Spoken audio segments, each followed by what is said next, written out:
highly secretive. They have knowledge they keep to themselves. They operate clandestinely. And they practice ancient mysterious rituals. They are secret societies. Are secret societies a hotbed of evil?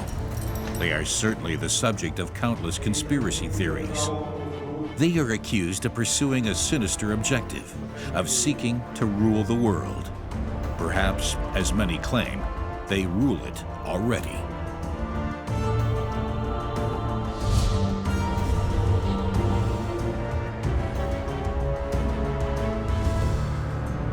Time and again, people sense perfidious conspiracies everywhere. But which of their suspicions are well-founded, and which are based on mere fiction, created by successful authors like Dan Brown? Secret fraternities have existed for thousands of years. Their members are in our midst, everywhere. Join us as we delve into the dark parallel world of secret societies.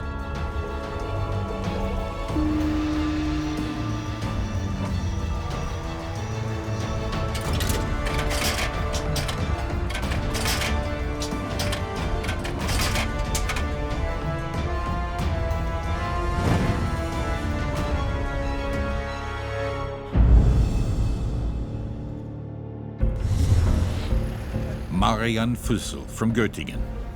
His aim is to reveal the true story of the Freemasons. The search for clues will take him around the world.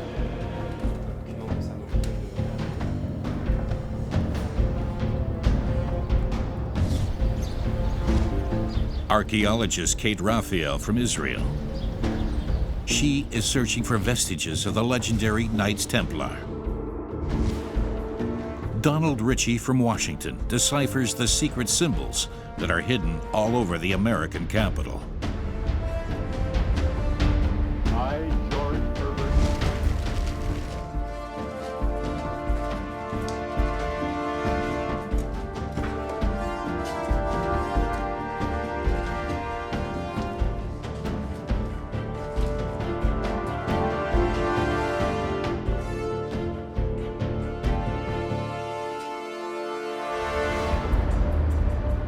A late summer's day in Hamburg. In the venerable church of St. Michael, the members of what is probably the biggest secret society in the world are celebrating a jubilee. 275 years ago, the Freemasons established their first lodge in Germany. The fraternity's elite have come to Hamburg to celebrate the anniversary. For the first time, a camera has been allowed to film their ritual meeting. Normally, such assemblies are off limits to the outside world.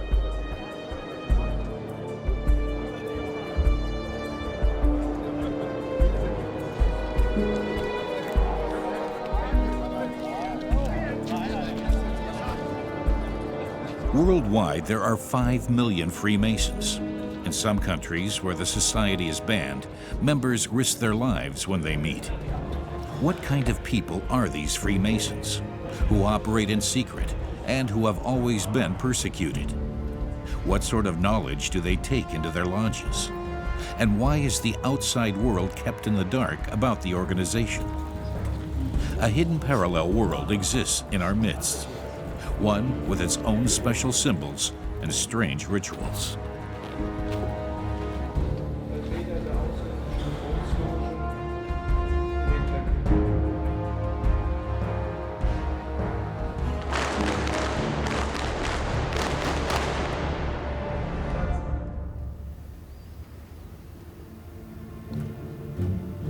Historian Marian Fussel has spent years studying the Freemasons. He knows a great deal about the secret society.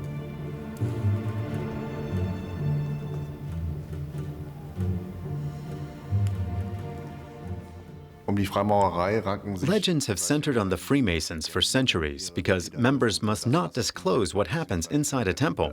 They've taken a vow of silence.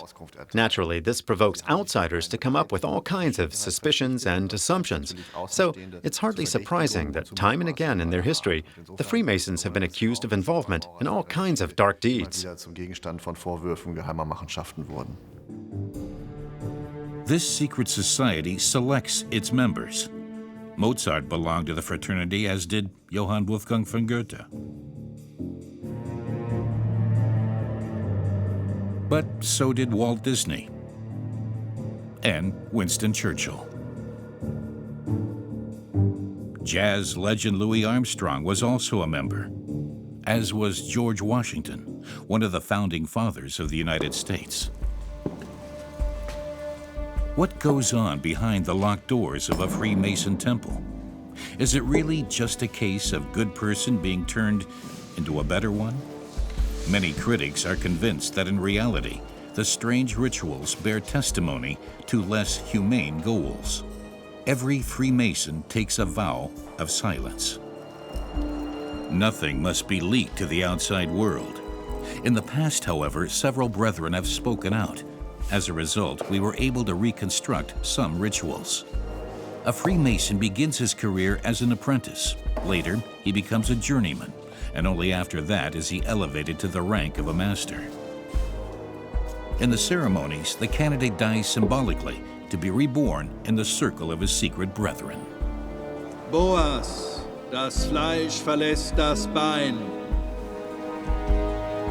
To outsiders, the ritual seems bizarre, but to the Freemasons, it is important because it forges a bond.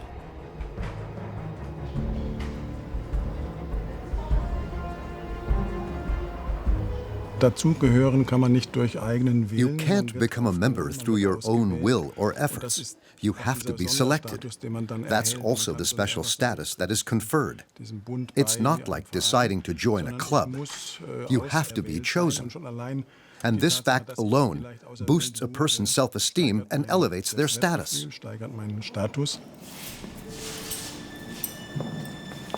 It's often a person's mentality that prompts them to accept the offer to join a secret society, the need to cut oneself off from others, to belong to the elite, to know more than people in general.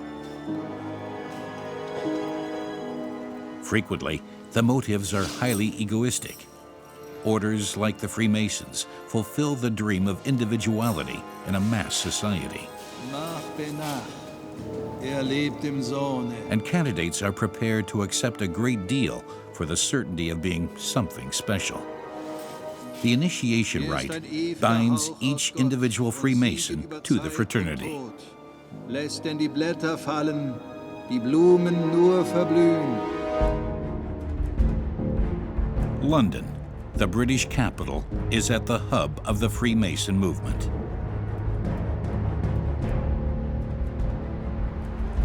The Freemasons' Hall is home to the world's oldest Grand Lodge. Marian Fussell has come to visit this venerable building, which is regarded as the world headquarters of Freemasonry.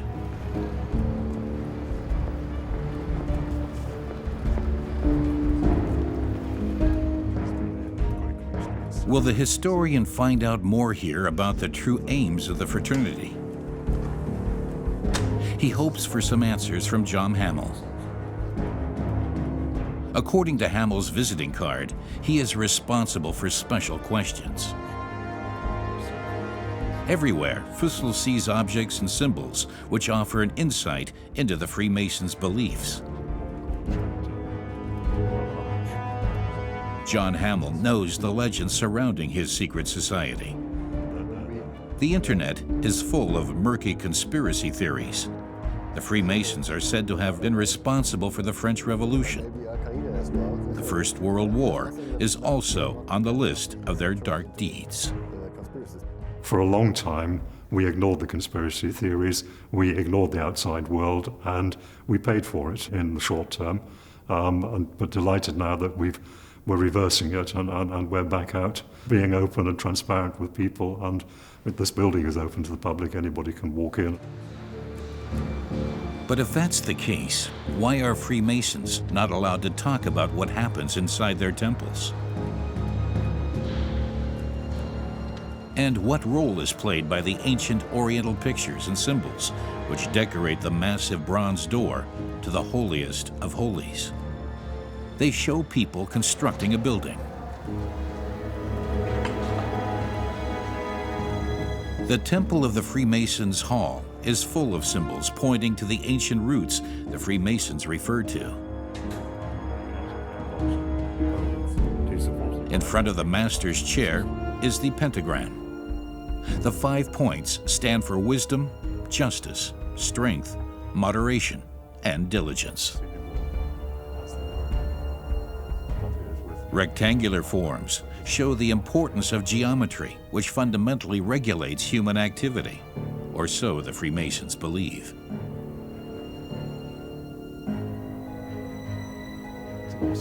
The temple is based on a legendary model, the Temple of Solomon in Jerusalem, which is mentioned in the Bible. It too had pillars like those next to the master's chair. Over 8 meters high, the pillars known as Yachin and Boaz flank the entrance to the Temple of Solomon. The building was intended to express something of a divine nature. Jerusalem today. Are there any indications here as to why Freemasons revere the Temple of Solomon so much? Our search leads us to where it all began, to the Temple Mount. At one time, the Temple of Solomon towered up in the heart of Jerusalem. The Temple Mount is equally sacred to Christians, Jews, and Muslims.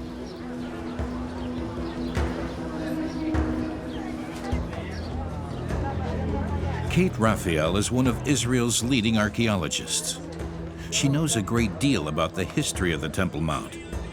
She also understands the importance of King Solomon's temple. King Solomon's temple is the first that was built in the first time the capital was established. So it's the first time since the Jewish people left the desert, established a capital, and King Solomon's temple was the first house of God for the first time built in stone. No other building is as steeped in legend as this one temple. Its dimensions are described in the Bible, but that is the only source. No remains have ever been found.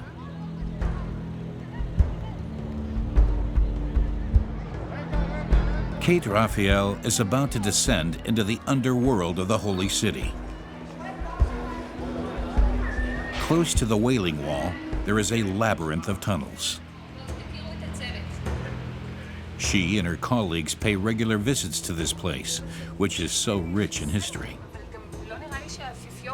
She is convinced that down here is where the supporting walls of King Solomon's temple must have stood before it was destroyed in 586 BC. But what made the building so special? Why do Freemasons try to copy the edifice? As yet, there are no answers to be found down here. Only a stone's throw from the Temple Mount, archaeologists collect what has been removed from the system of galleries in recent decades. It's the overburden from various evacuation campaigns. Researchers know that each shovelful could contain an important clue towards helping them to learn more about the history of the Temple Mount.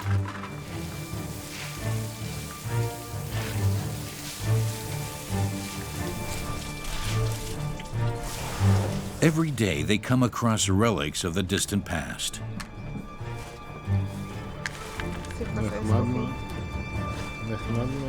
Gabriel Barquet is in charge of this exceptional treasure trove for archaeologists.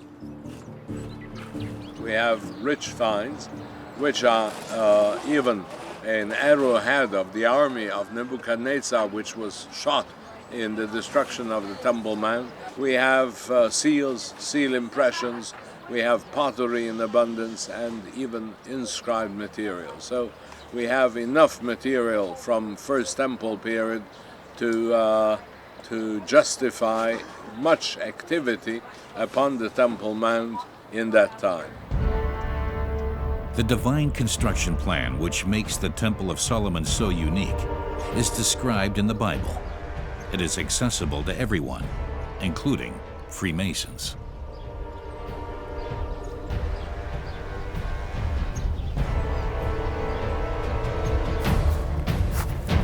But it was others who brought the legend of the temple to Europe.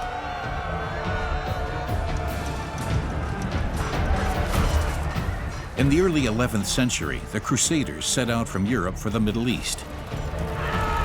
Their mission was to drive out the Muslims and take possession of the holy sites of Christianity. Bloody battles were fought. In 1099, the Crusaders captured Jerusalem. The Crusaders were the first Europeans able to explore the Temple Mount. No one knows what they sought beneath the Wailing Wall. Divine knowledge from the King Solomon's temple, or precious relics, perhaps.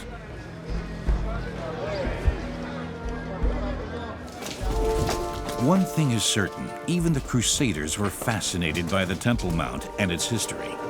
So it was understandable that the temple should play a central role in the founding of a new order. Its members called themselves the Poor Knights of Christ and of the Temple of Solomon, or for short, the Knights Templar. The men took the vows of their order before the Patriarch of Jerusalem. They promised to live in poverty, chastity, and obedience.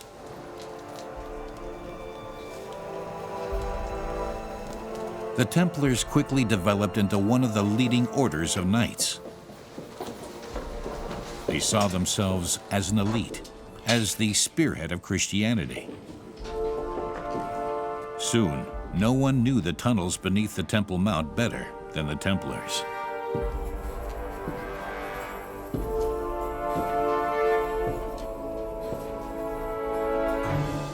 Did the Templars discover the legendary treasure from the Temple of Solomon in the galleries?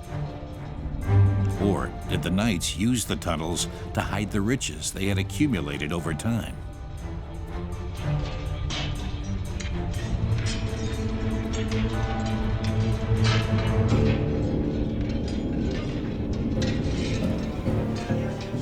Kate Raphael knows that some people are still searching for the legendary treasure of the Knights Templar.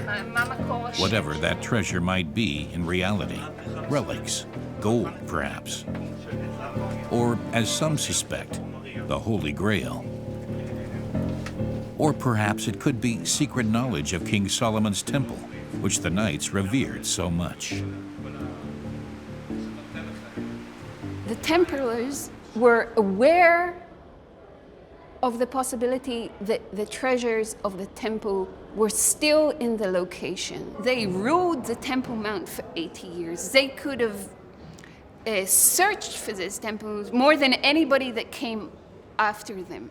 But we have no evidence. We don't have archaeological evidence. We have no historical evidence that they ever found anything and took it with them to Europe. As years passed, the Templars became more and more powerful. They did not feel accountable to any worldly authority. Back then, the order acted just like major international corporations do today. The Knights Templar manufactured goods and engaged in trade and financial operations. From the 12th century, their network of facilities spanned Western Europe. The Templars had become a confraternity that had sealed itself off hermetically.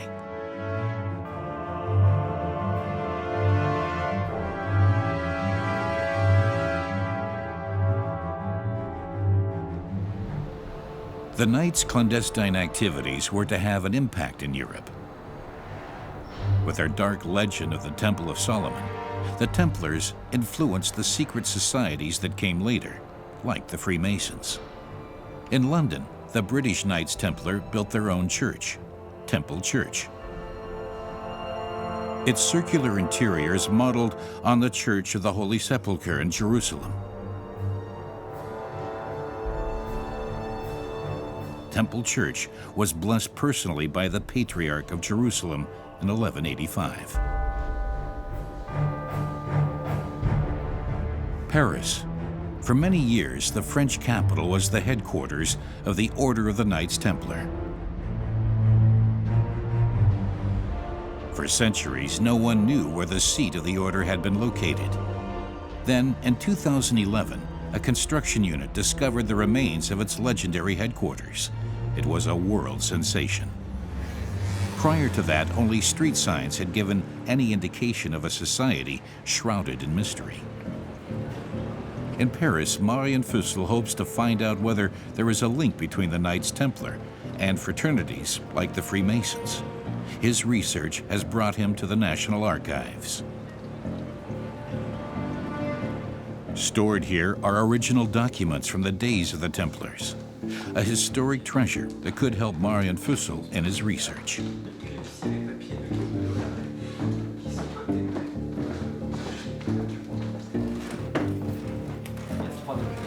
Ghislaine Brunel has spent many years studying the documents. It still seems astonishing that this mighty international organization should have disappeared virtually overnight. The exact reasons for the trial of the Templars and for the persecution of the order are still the subject of speculation today. One possible reason could be the military power it possessed. Members of the order were trained professionally and retained their weapons even in times of peace. So they constituted a serious military threat even in their own country, constituting a challenge to the king's monopoly on the use of force. But it was not only the Templars' military clout that was a thorn in the French king's side. He too had his sights set on the Knights' alleged treasure. And so, Philip the Beautiful forged a plan to destroy the Templars.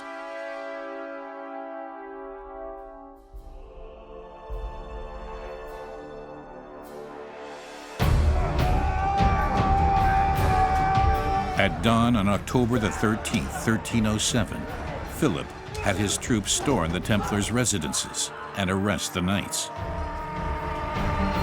The day has gone down in history as Black Friday. Since then, Friday the 13th has been regarded as unlucky.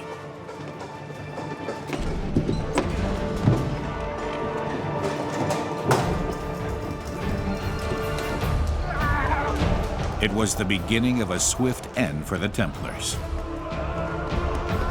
For late medieval Europe, it was a shock comparable today with the sudden collapse of the entire banking system.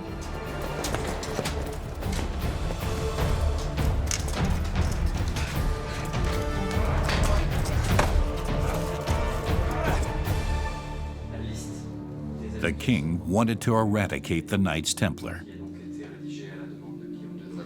The historical files tell the details. Philip the Beautiful simply concocted the allegations that were supposed to justify his brutal course of action against the Templars. In the initiation ritual, the new Templar had to spit on the cross 3 times and deny Christ 3 times. Novices had to kiss the other members on the mouth, on the navel, and on the buttocks. Homosexuality was one of the classical accusations leveled at heretics. Ever since the 3rd century, heretics had been accused of being homosexual, of being in league with the devil, and of worshipping idols. At their meetings, it was alleged the Templars worshipped a bearded head and even a black cat. These concocted accusations proved disastrous for the Templars. No one knew anything about the inner life of the order. The general public was taken in by the lies. In this case, the strict secrecy they upheld meant the death penalty for the once so proud Knights Templar.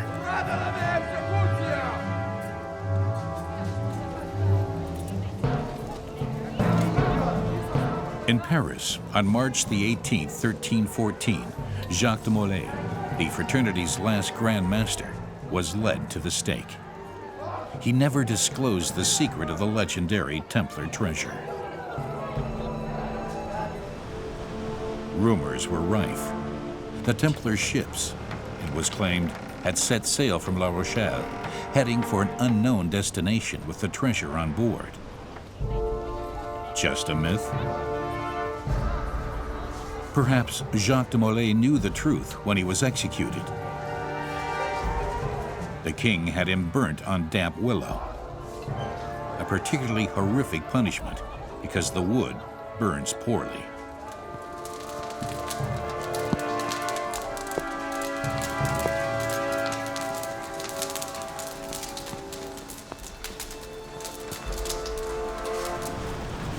On that day, the order was officially crushed, and yet numerous tales describe how the Templars lived on in secret under a new guise. After the order was smashed, some Templars, it is said, found a new home in Scotland.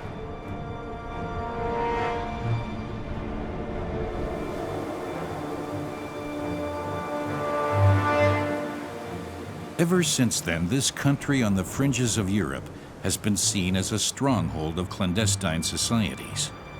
But is there any real proof that this is where the French Templars fled to? Historian Marian Fussell is on his way to the Kilmartin Valley on the west coast. Fussell believes that a cemetery might yield clues. Will this expert on secret societies be able to use them to reconstruct what happened to the Templars after the trials? And indeed, Fussell has found something unusual. Ancient gravestones, decorated with swords, knights in armor, and flowers, symbols of the Knights Templar. A row of gravestones that seem to date back to the 14th and 15th centuries is particularly exciting. First and foremost, they depict noble knights. Some researchers see these gravestones as an indication that those laid to rest here might have been Templars. The Templars came to Scotland and were buried here in the 14th century. If the Knights found a new home in Scotland, couldn't the order still exist there today? Within their ranks, the Knights could well have handed down their secret knowledge of the Temple of Solomon and its treasures. Scarcely anyone has played more with this possibility than best-selling author Dan Brown. His novels and the screen adaptations of them have fascinated millions. Played by Tom Hanks and Audrey Tautou, when they visit Roslin Chapel in Scotland in search of the Holy Grail, Dan Brown's leading characters come across mysterious symbols. So this is it. The gift at the end.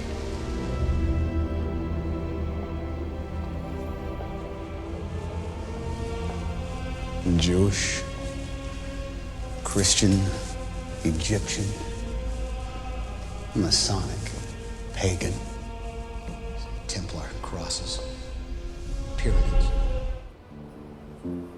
Located near Edinburgh, Roslin Chapel is something of an enigma, a feature Dan Brown made skillful use of. He saw the chapel as a literary melting pot of religions and secret societies. Marian Fussell is also familiar with the legends centered on the church. It was commissioned by Sir William Sinclair, who had the church decorated with numerous secret symbols, including statues of knights.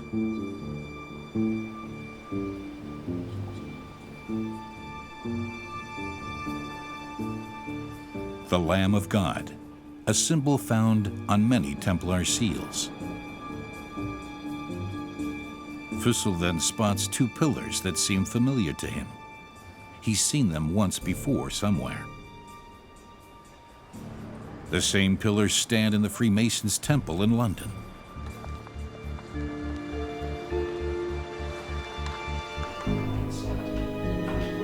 Marian Fussell has returned to the Freemasons' Hall.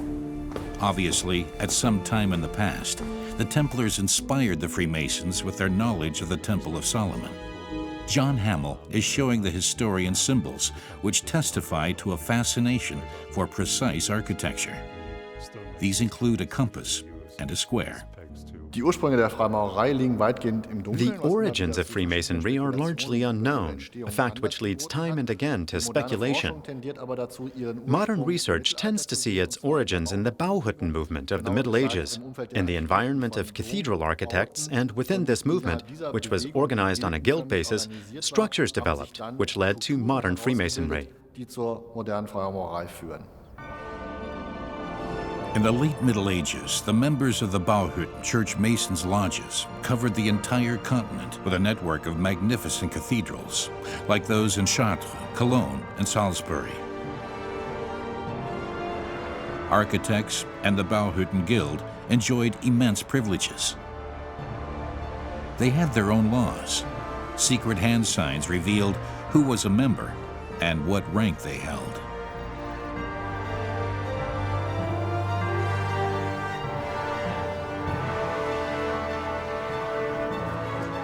In England, these architects referred to themselves as Freemasons. They moved from cathedral to cathedral, offering their services. In those days, ordinary folk lived in dark, low huts. So for them, the Gothic cathedrals built by the master stonemasons, the Freemasons, were architectural miracles. The Brotherhood were a secret society of knowledge. These weren't simple masons, but architects, an intellectual elite, in other words, who had access to monarchs, who were at the very apex of society. This had nothing to do with some low trade, but people who had specific technical expertise and who, naturally, were also able to exercise a certain degree of power in society. Does this mean, in fact, that fugitive Templars and ambitious architects got together? Marian Fussell has received permission to view historical documents in the secret society's internal archives. They include the statues of the fraternity and the founding document of the world's oldest Grand Lodge. It points to a decisive transition. The document was signed in 1717 by a certain Mr. Atney Sayer, gentleman. So the first Grand Master was no longer a craftsman, but an educated figure from a comfortable middle-class background.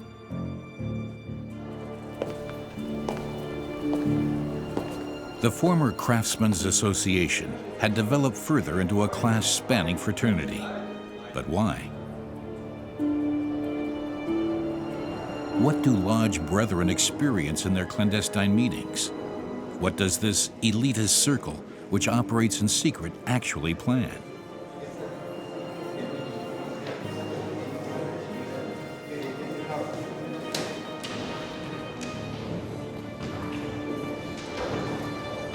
The Freemasons sought the proximity of the rich and powerful of their day. For the individual, this could well have been just as fascinating as the appeal of secrecy. In the 18th century, Freemasonry soon developed into something of a fad. It became very attractive for the social elite to become members, mainly because there was a great need at the time for class-spanning sociality, to be able to freely exchange views with others in secret, to discuss issues of all kinds beyond the bounds of politics and religion. The Freemasons were able to satisfy this need for sociality to a particular degree. Close commercial links saw Freemasonry spread from London to Hamburg. In 1737, the first German lodge was founded, the Loge de Hamburg. In Germany, too, the Freemasons immortalized themselves in monumental buildings and sought greater influence and power. But the authorities found their ideals dubious. They suspected the Freemasons of pursuing anarchy and subversion. King Frederick William I of Prussia demonized the Freemasons. He feared the competition from this exclusive society. But not even the monarch could prevent the fraternity from gaining a footing amongst the elite. At a secret meeting in Braunschweig, even the king's own son was accepted into the order. In the course of just one evening, the brethren elevated Frederick the Great to the level of master. Was the inclusion of the elite part of a secret plan geared to gaining control of the world? Why else should the society go to such lengths to ensnare those with power? It's fascinating to note how quickly the Freemasons succeeded in acquiring members even from the highest echelons of society and in finding numerous supporters even among the most powerful figures in Europe. So we're not talking simply about some bourgeois association. Even the nobility and ruling princes were also a part of the Freemasons. Time and again, the Freemasons were associated with dark mysteries. These rumors culminated in the bizarre mindscape of Heinrich Himmler. The head of Hitler's SS was looking for the Holy Grail and suspected that it was part of the treasure of the Knights Templar. Himmler reckoned that the Freemasons were closely linked to the Old Order and that through them he could acquire the coveted treasure. So in January 1937, he had the Freemasons' lodge near the Alster Lake in Hamburg pulled down. Heil Hitler, guten Abend. Also, wir haben eine heiße Spur. Das hoffe ich für Sie. Himmler felt totally justified in destroying the fraternity's temple. The National Socialists saw the Freemasons as part of a huge world conspiracy that had to be combated. Members of the order had performed their rituals in the temple in Hamburg for 200 years. But then, the Nazis banned the secret society. Being a Freemason in the Third Reich meant risking your life.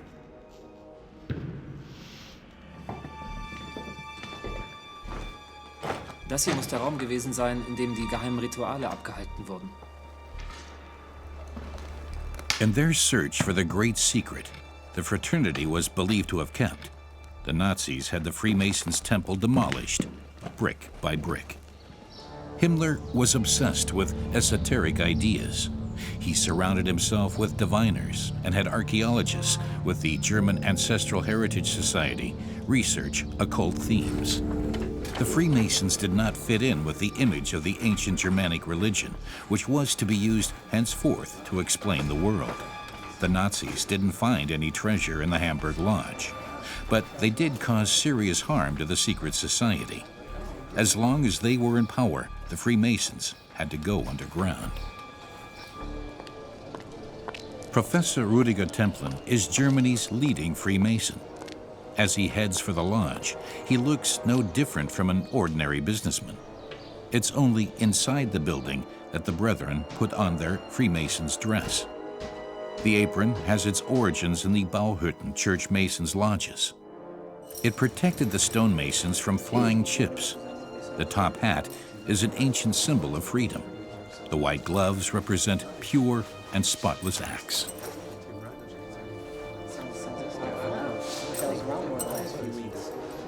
The real secret is the emergence and growth of a person's character in Freemasonry, starting with the initiation experience. That's something you need to have experienced personally. It's hard to describe. That is why the search for a secret will always remain futile. Is it this seclusion that spurs the imagination and engenders conspiracy theories? But why all the secrecy if there is nothing to hide?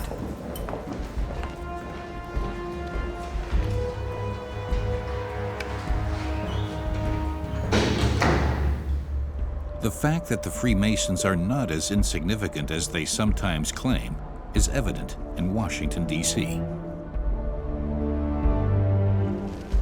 Is the capital of the world's leading economic and military power also the center of a secret world government, as some claim?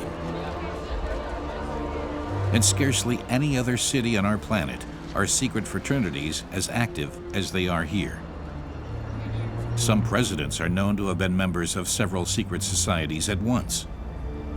Do the fraternities clandestinely determine the guidelines of American policy? Marian Füssel has come to Washington, D.C. to gain an impression of how far secret societies have infiltrated American politics. His first stop is the Capitol. He has arranged to meet Donald Ritchie, the U.S. Senate's chief historian. Nice to meet you. Welcome to the Capitol. Ritchie knows the Capitol like the back of his hand. He tells his colleague that it was constructed by Freemasons who immortalized themselves in the building hundreds of times over. Enthroned in the famous dome is no less a figure than George Washington himself. The Freemason, who here has ascended into heaven in godlike fashion, led the Capitol's foundation stone.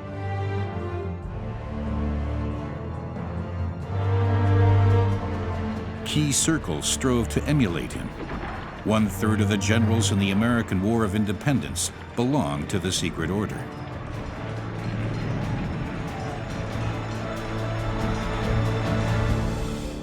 Throughout the Capitol, Marian Füssel finds signs and symbols of the kind the Freemasons also used. The heart of the world's superpower seems like a set-in-stone tribute to the secret society. Even today, American presidents are still sworn in on the same Freemasons' Bible in which George Washington once took his oath of office.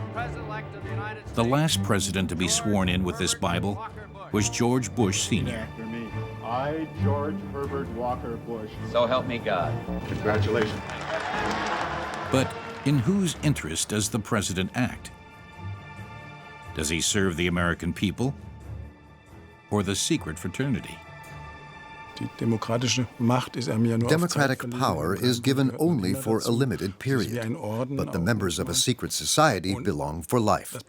The presidency, too, is sometimes like an order. One problem is that you almost need a split personality because of the various loyalties involved.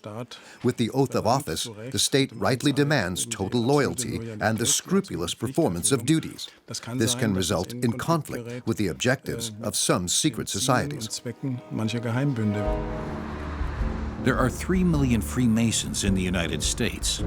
The Capitol's biggest temple is located only a stone's throw from the White House. The founding father of the United States, George Washington, after whom the Capitol is named, is honored with his own monument. Built by Freemasons, it stands impressively in Alexandria, near Washington, D.C. It's not only monumental buildings. The entire Capitol, in fact, is said to have been laid out in line with a secret plan drawn up by the Freemasons. The lodge's brethren are believed to have immortalized themselves everywhere. Historian Donald Ritchie knows these dark theories. But neither he nor Marian Füssel can see the most impressive symbols from the ground. That is only possible from the air. From a satellite perspective, it becomes clear what conspiracy theorists have detected. On the city map, they have identified a pentagram, a compass, a cross, and right angles, all of which are Freemason symbols.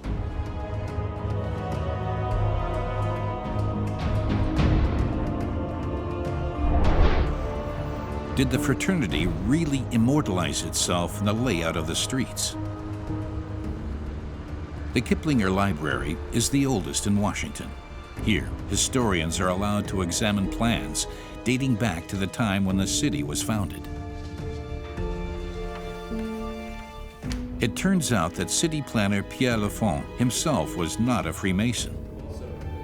However, those who commissioned him most certainly were. And they wanted clear geometrical lines in the urban layout. But we cannot say whether they directly commissioned Freemasonry symbols like pentagrams and compasses. We have a great long history of conspiracies and speculation.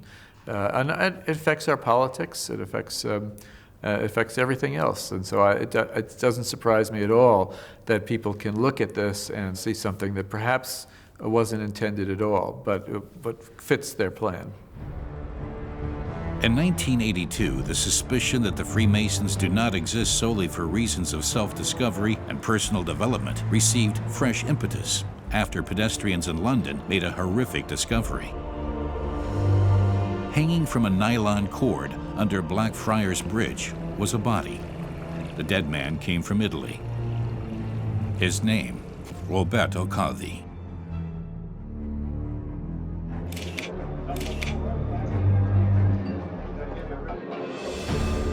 The trail led to Rome, to the Vatican. Roberto Calvi was the Pope's banker. His brief was to increase the church's multi-billion-dollar fortune.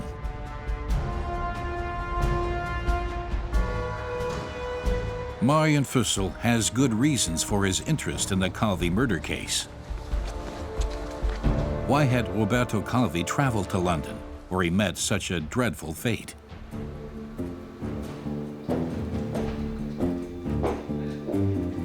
Perhaps journalist Mario Guarino knows the answer. He followed the Calvi case for many years.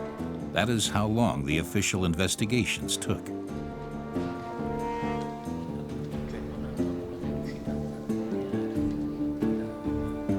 They revealed that the Pope's banker belonged to a secret fraternity. Its name, Propaganda Due, known for short as P2. But what was the nature of this secret society? The P2 was a kind of parallel government. It didn't want to bring down the government. Instead, the aim was to penetrate it with deputies, senators, businessmen, and bankers. The P2 had control of the finances. Many banks were headed by members of the P2. Through his investigations, Marian Fussell opened up a can of worms. Initially, the Propaganda Due was just a simple Freemasons' lodge. Then it was infiltrated by criminals. The secret meetings were held in the Hotel Excelsior.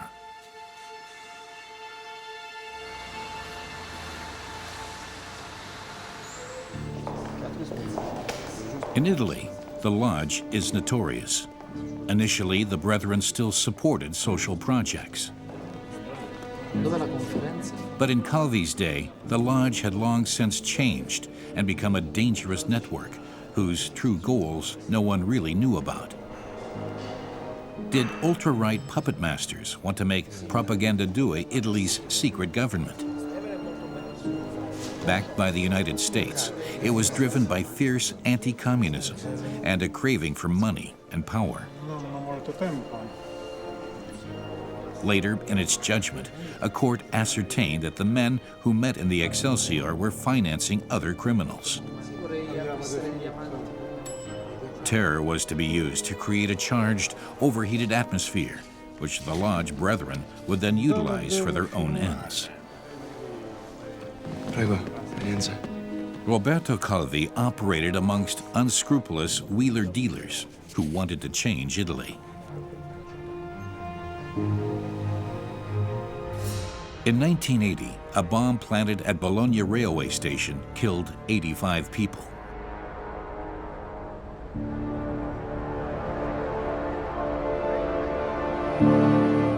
Two years previously, the president of the ruling Christian Democrats, Aldo Moro, had been abducted and murdered. Here, too, there were links to Propaganda Due. Was the aim to pin the blame for the attacks on the communists?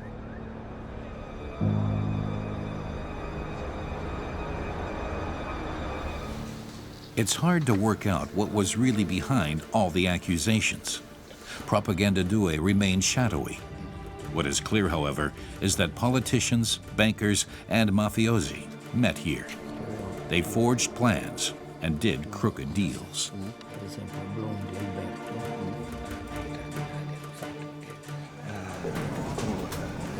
Roberto Calvi wanted to profit from this network. The head of the Banco Ambrosiano was supposed to provide the church with fresh money to support the struggle of Christians in Eastern Europe. Investigators today suspect that Calvi borrowed money from the mafiosi in Propaganda Due in order to speculate.